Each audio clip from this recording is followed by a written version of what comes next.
Viral di media sosial, potongan video rekaman CCTV masjid memperlihatkan insiden seorang bocah laki-laki tertimpa pembatas syaf wanita di sebuah masjid. Dalam rekaman tersebut yang diunggah GPX_press, awalnya terlihat dua anak perempuan sedang bercanda dengan teman-temannya di area masjid, sementara pelaksanaan salat berjamaah sedang berlangsung. Tanpa disadari, aksi bercanda itu membuat tubuh mereka menyenggol pembatas syaf wanita berbahan besi. Akibatnya, pembatas tersebut terjatuh dan mengenai seorang bocah laki-laki yang kebetulan melintas di dekat lokasi. Bagian leher dan kepala bocah itu tampak terkena benturan pembatas besi, hingga membuatnya langsung terkulai lemas.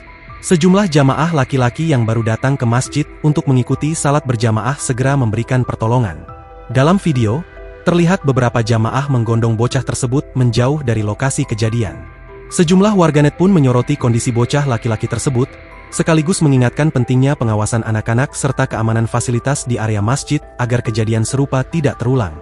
Dikutip dari Tribun Jakarta, orang tua bocah yang menjadi korban tertimpa pembatas salat di masjid akhirnya memberikan klarifikasi terkait kondisi anaknya yang sempat viral di media sosial. Orang tua korban mengungkapkan anaknya mengalami pendarahan di otak akibat kejadian tersebut.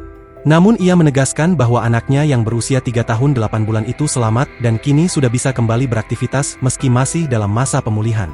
Peristiwa tersebut diketahui terjadi di sebuah masjid di wilayah Semarang, Jawa Tengah pada 26 Januari 2026 lalu. Saat kejadian, korban diketahui datang ke masjid bersama kakeknya, bukan sendirian. Ia juga menyampaikan bahwa pihak keluarga yang terlibat dalam insiden tersebut sudah datang dan meminta maaf serta bertanggung jawab. Download Tribun X sekarang, menghadirkan lokal menjadi Indonesia.